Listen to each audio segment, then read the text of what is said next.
오늘 말씀에서는 430년 동안 애굽의 치하에서 해방된 이스라엘 백성들이 나타납니다. 하나님께서 애굽에 내리신 10대 재앙으로 마침내 약속의 땅, 이 가나안을 향해 나아가는 이 여정이 시작된 것이었죠. 그러나 이 이스라엘 백성들의 모습은 너무나도 미흡했습니다.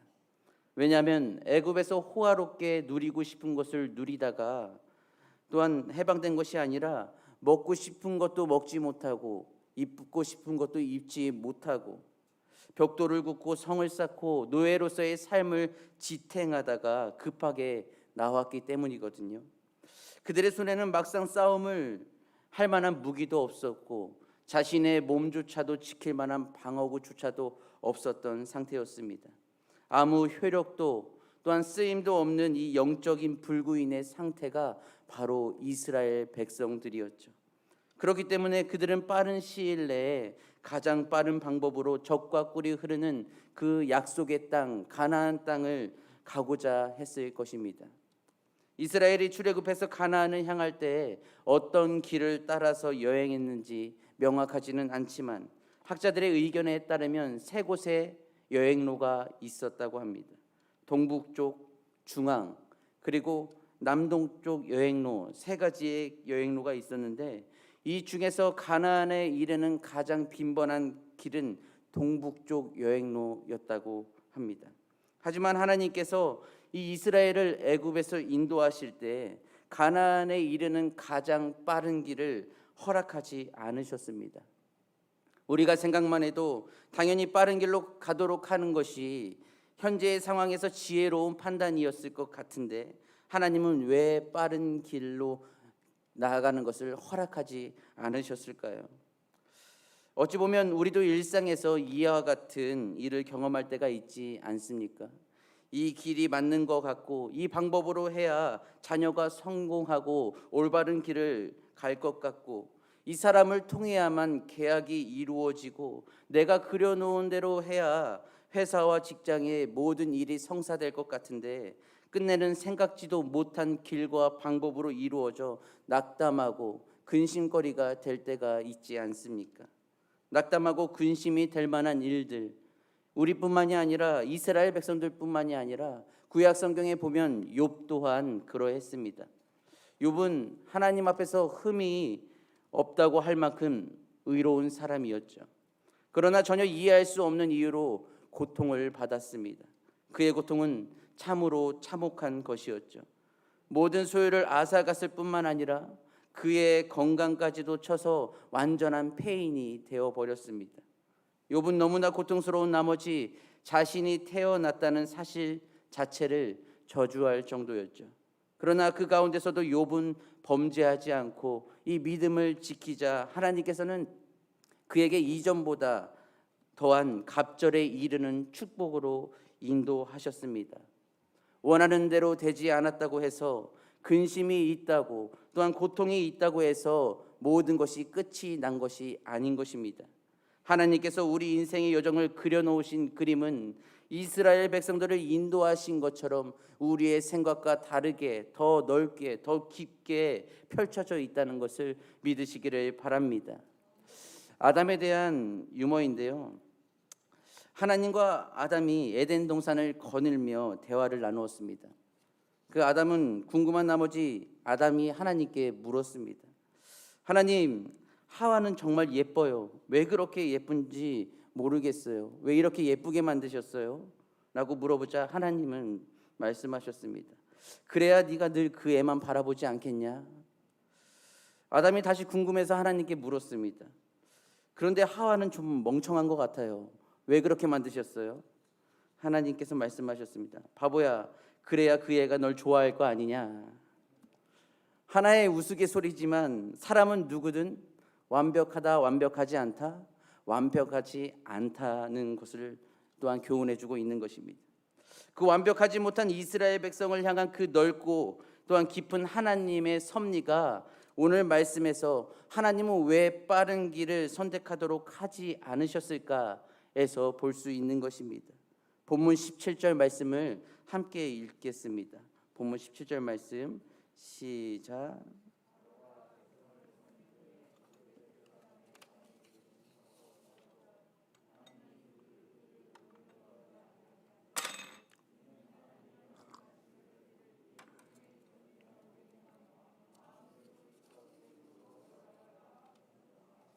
아멘.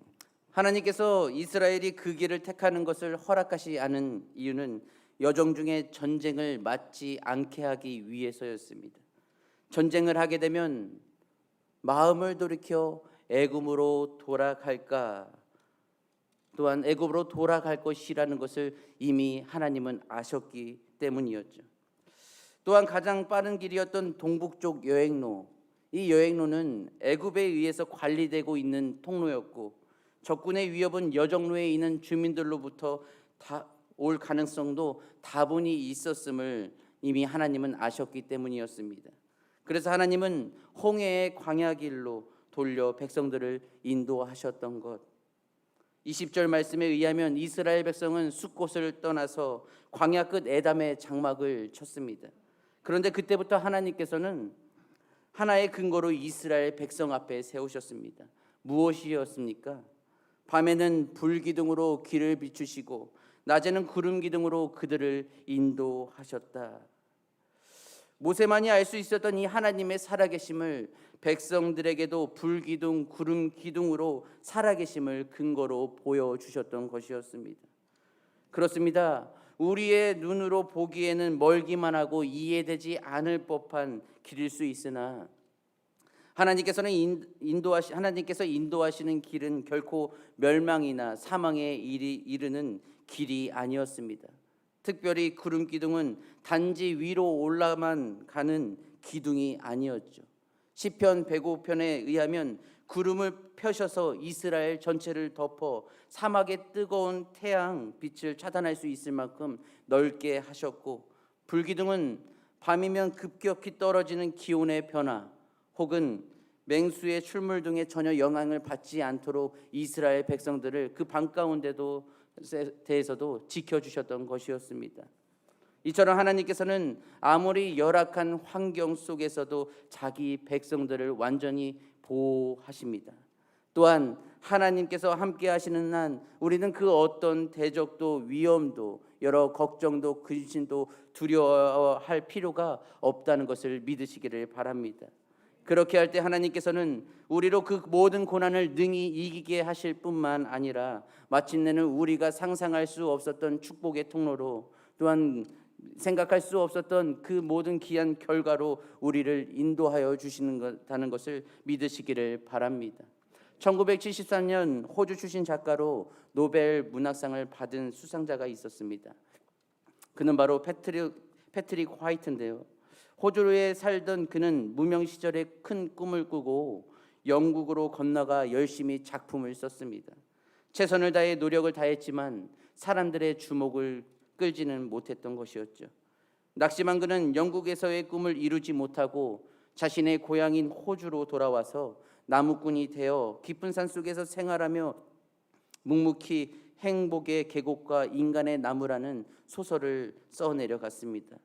그렇게 살아가던 도중 마침내 사람들의 찬사가 쏟아졌습니다. 실패의 고통으로 모든 것이 끝난 것 같았지만 그의 삶은 어둠에서 빛으로, 무명에서 유명으로 삶을 살아갈 수 있는 계기가, 또한 전환점이 오게 되었습니다. 아무도 알아주지 않았던 그의 고통과 슬픔은 끝내 자신의 고백으로 이어지게 되었는데, 그는 작품을 통해서 유명한 말을 남겼습니다. 그가 남긴 말은 이렇습니다.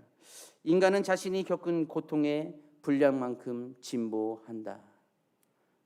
이러한 고백이 있은 이후에 인간의 나무라는 작품에서는 이렇게 고백합니다.